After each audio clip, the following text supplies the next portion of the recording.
Several times a year, there are big holidays in China, which mean big sales from Chinese sellers.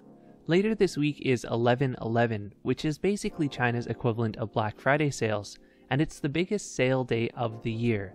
So likely this will be the cheapest prices on import tech until 2018 and Chinese New Year.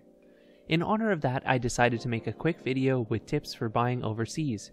Hopefully this will help you get a great deal and have a more positive experience. Tip 1. Do your research. The most important thing by far is to do your research before you buy any product. For example, with the action cams I review, I recommend only buying cameras if they are from a bigger brand name, or explicitly state what sensor and processor is in them, because otherwise you'll get the cheapest quality possible.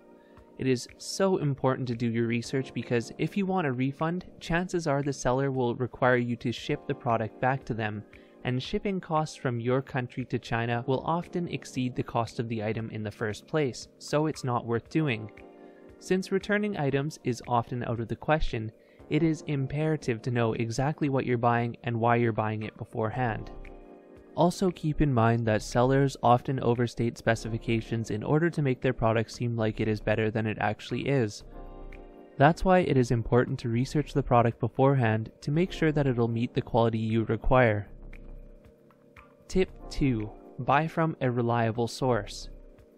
AliExpress has pretty solid buyer protection, and you can use PayPal on sites like GearBest and eBay. I have found from experience that you're most likely to get fake products from eBay though, and also from third-party overseas sellers on Amazon, as AliExpress has a very strict policy against selling fakes. That sort of ties into my tip number 3, which is buy from a source with buyer protection. The problem with cheap tech is that quality control isn't always as good, so there's always the possibility of getting a product that doesn't function properly. Look for sellers with a good policy for dead on arrival, or other policies for the event that the product you get just doesn't function as intended. I've dealt with quality control issues buying things on AliExpress a few times, and almost every time it's worked out in my favor.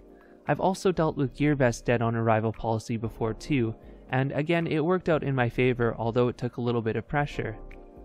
Don't be afraid to push for customer service. Tip number 4. Warranty may not apply. If you're buying a product from an overseas seller and it's not a well-known brand name, the chances of getting warranty support if the item dies after a few months are slim to none. You may be required to send it back to China for repair.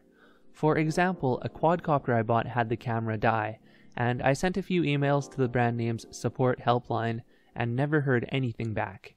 Even on Amazon, there are so many trash products from third-party sellers that just won't get support after the Amazon return period. That's why I recommend buying products from more first-party brands like SJCam, GetUp, Viofo, or any brand that has a moderately active social media presence. That way you can shame them on Twitter in the event that your product doesn't work and they won't give you support. Tip number 5. Be careful of scams. It's a good idea to act like everyone on the internet is out there to scam you. If the price is too good to be true or the reviews are too good to be true, chances are you're going to get an inferior item and be unhappy with your purchase. Some sellers like to increase prices in the weeks before these sales to make it seem like the items are at a huge discount, when that's often not the case. This sort of ties into the whole doing your research thing. Just make sure the item that you're getting is the best price that it's been, or it's something that you're going to buy anyways. Tip number 6. Be ready for long shipping times and potential customs fees. Depending on your country, shipping can take forever, and it's sort of a coin toss. Here in Canada, I've had items arrive within 1 week, 2 weeks, but I also have some items from August that still haven't arrived and are sitting in customs. If you ship with any of the faster carriers like DHL, you'll almost certainly be charged custom fees if the value of the item exceeds the customs threshold for your country. In Canada, that threshold is $20 Canadian, and these shipping carriers will often charge a minimum of $25 in fees, which can suddenly double or triple the cost of a cheap item. Usually if you choose the standard slow shipping, it avoids custom fees, but it's kind of a toss-up whether you'll get the item right away or not. And finally, tip number 7, do not trust reviews. Overseas sellers are not bound by any code of ethics or any advertising laws that domestic sellers have to abide by, and many of them even prune negative reviews to make the products they sell seem better. Reviews from independent third parties are usually more reliable, but not always, as some third parties are actually paid to give items positive reviews. Well, hopefully this helps and gives you a little idea of what to watch out for when buying overseas, because if you do purchase overseas, you can save a heck of a lot of money compared to buying domestically.